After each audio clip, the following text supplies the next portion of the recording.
Okay तो नमस्ते YouTube family, मैं आपकी दिव्या और आज के स्टोरी की ओर बढ़ती हूँ और फिर से हमारे बीच मौजूद है हमारे राज साहब। तो मैं आज राज साहब से पूछना चाहूंगी कि हमारे शोले की मूवीज के बारे में कुछ बताइए। शोले वो मील का पत्थर, वो एवरेस्ट की पहाड़ी जिससे ऊपर कुछ नहीं। हिंदुस्तान की इतिहास में इससे बड़ी हिट फिल्म कोई नहीं रही। लेकिन सर मैं आपसे वही पूछना चाहूंगी कि ये इतनी हिस्टोरिकल मूवीज क्यों रही है? इसके कई कारण थे और इसके बनने की कहानी अपने आप में कमाल है। अच्छा, फिल्म चलना नहीं चलना ये तो बात की बात होती है। एक समन्वय, एक चीज बनना, किस्मत जिसे कहते हैं तकदीर। इस फिल्म ने तकदीर ने बड़ा कमाल काम किया। अच्छा, ये हिंदुस्तान की पहली डॉल्बी साउंड मूवी थी। ये हिंदुस्तान की पहली फिल्म थी जिसमें हॉलीवुड से फाइटर्स आए थे। इसका मतलब है कि रमेश सिप्पी इस फिल्म को हिट कराने के लिए जोर बहुत लगाया। अच्छा, तो एक्चुअली क्या था कि सलीम जावेद जो इस फिल्म के स्टोरी राइटर, जब वो स्ट्रगलर थे तो उनको नौकरी मिली जीपीसीपी, जो सिप्पी ग्रुप है उसमें 750 रुपया महीना पे दोनों काम करते। अच्छा, और जब रमेश सिप्पी उनके बेटे जीपी सिप्पी के फिल्म बना रहे थे अंदाज, हाँ हाँ, तो शम्मी कपूर के नाम से फिल्म बिकनी नहीं थी क्योंकि शम्मी कपूर का दौर जा चुका था। अच्छा, तो फिल्म चलाने के लिए उन्होंने राजेश खन्ना का एक गाना डालने की बात सोची। राजेश खन्ना उस वक्त सुपरस्टार थे और आपने सुना ही होगा वो गाना, जिंदगी एक सफर है सुहाना। और जहाँ उनकी राजेश खन्ना से मुलाकात हुई। अच्छा, और राजेश खन्ना साहब ने उनको उनकी पहली फिल्म दी जिसका नाम था हाथी मेरे साथी। हाँ हाँ, it was a big hit. और उसके बाद सीता और गीता। अब सलीम जावेद के पास एक कहानी थी शोले। हालांकि इस फिल्म का पहले नाम था दो शोले। ऐसे क्यों सर? दो शोले तो ये कभी हाँ, सुने दो भी शोले नहीं। इन द सेंस, एक शोले ठाकुर, एक हाँ, शोले हाँ। गब्बर सिंह। अच्छा, ये जय वीरू की कहानी नहीं थी, ये कहानी ठाकुर और गब्बर सिंह की दुश्मनी की कहानी है। अच्छा, इस फिल्म में एक ही हीरो है, संजीव कुमार, जो लोगों को हायर करता है गब्बर सिंह को मारने के लिए। तो जब सलीम जावेद ने कहानी रमेश सिप्पी को सुनाई तो उन्होंने बोला इसे ग्रैंड स्केल पे शूट करते हैं।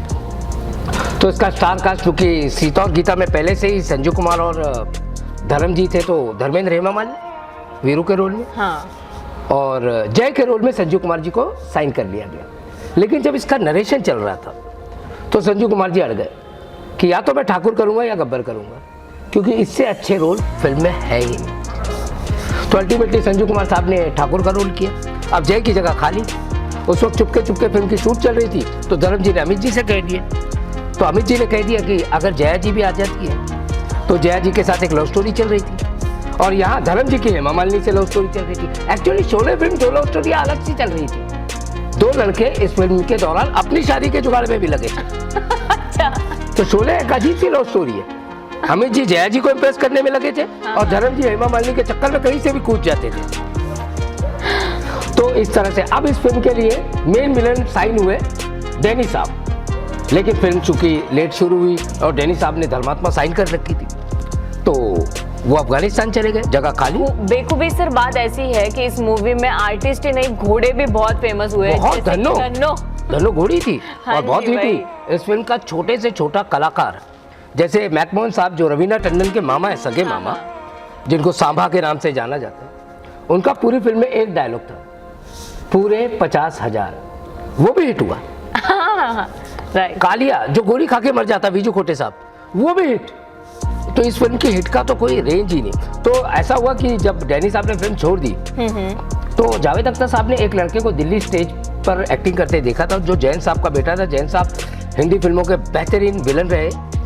तो गब्बर सिंह के रोल के लिए उनको अप्रोच किया गया, एक तैयारी की गई और इस तरह से शोले अपने अंजाम तक पहुंची। अब इसमें एक कैरेक्टर है सुरमा भोपाली। जावेद अख्तर साहब भोपाल में बहुत पढ़े हैं और भोपाल में एक बंदा होता था मुन्नन खान, वो वैसी बातें करता था, अरे मियाँ हम तो आए गए चले गए, उसको पकड़ा तो स्टिक रखते हैं। तो वो टोन उन्होंने उस कैरेक्टर का, मैं इस फिल्म की कमाल बताता हूँ, हाँ हाँ, कि असरानी साहब का एक कैरेक्टर था। कौन सा?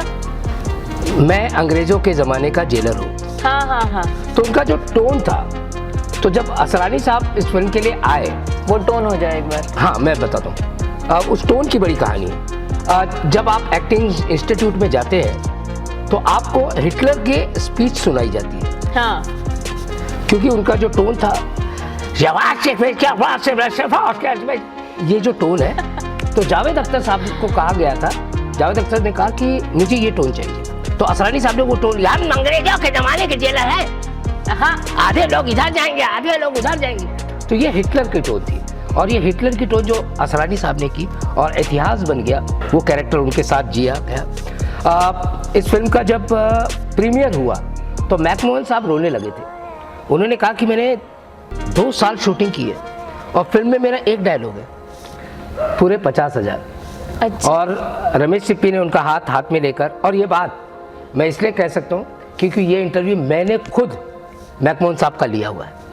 तो मैकमोहन साहब ने कहा कि रमेश सिप्पी ने मेरा हाथ में लिया और बोला कि अगर इस फिल्म में तेरा किरदार सफल नहीं हुआ तो मैं तुझे हीरो लेकर पिक्चर बनाऊंगा, अगली पिक्चर तेरे साथ। और मैकमोहन साहब कहते हैं कि जब फिल्म बहुत बड़ी हिट हो गई तो राजस्थान के एक परिवार जो उनका दोस्त था वो बॉम्बे रहने आया, तो मैकमोहन साहब मिलने चले गए। तो वो थे नहीं उनके दोस्त, उनकी बीवी थी।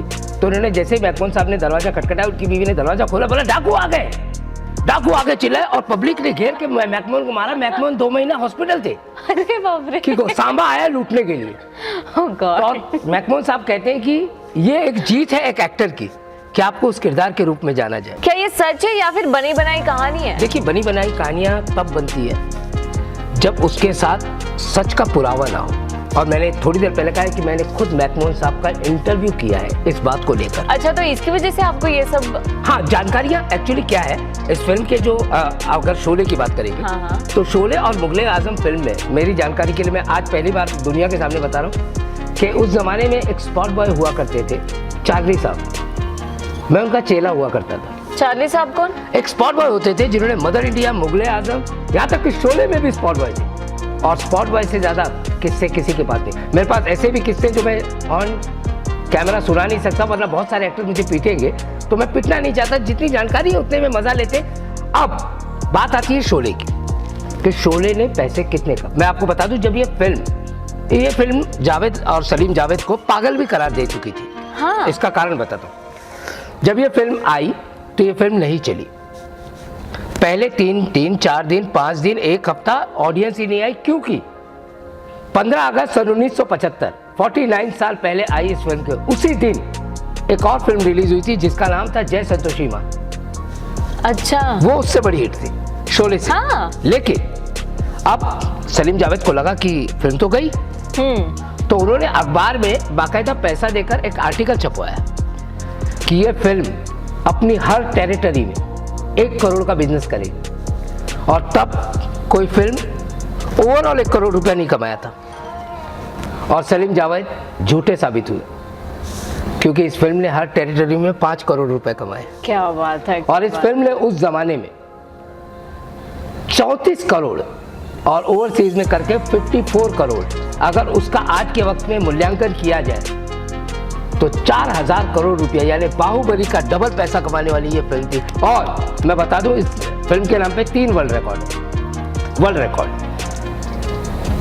बॉम्बे में एक थिएटर है मिनरवा, जिसे महाराष्ट्र का गौरव कहा जाता है। हाँ। और इसे भारत का गौरव इसलिए कहा जाता है क्योंकि लगातार 5 साल ये फिल्म 712 हफ्ते हाउसफुल एक थिएटर में चली है, वो है मिनरवा। इसके नाम पे दूसरा